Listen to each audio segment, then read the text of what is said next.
അതിന്റെ ടെൻഷനിലാ.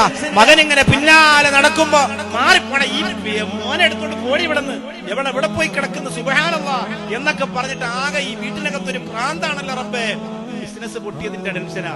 അത് മക്കളോട് കാണിക്കരുത്. മോന് പിന്നാലെ വരുമ്പോ ആ മോനെ എടുക്കണം.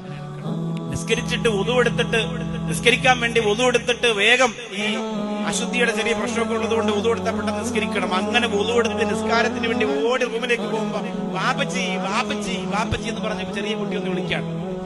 ഉടനെ കാലുകൊണ്ട് തൂക്കിയെടുത്ത് ഒറ്റയേറി. എന്നിട്ട് പോയി അല്ലാഹു അക്ബർ. ഏതല്ലാ ഏതല്ലാ. ഈ കുഞ്ഞിനെ വാരിയെടുത്ത് മുത്തം കൊടുക്കണം. എന്താ മോനെ വിളിച്ചത്? വാപ്പച്ചി. വുദു മുറിയണമെങ്കിൽ മുറിഞ്ഞോട്ടെ, പിന്നെ പോയി എടുത്തോണ്ട് വരും.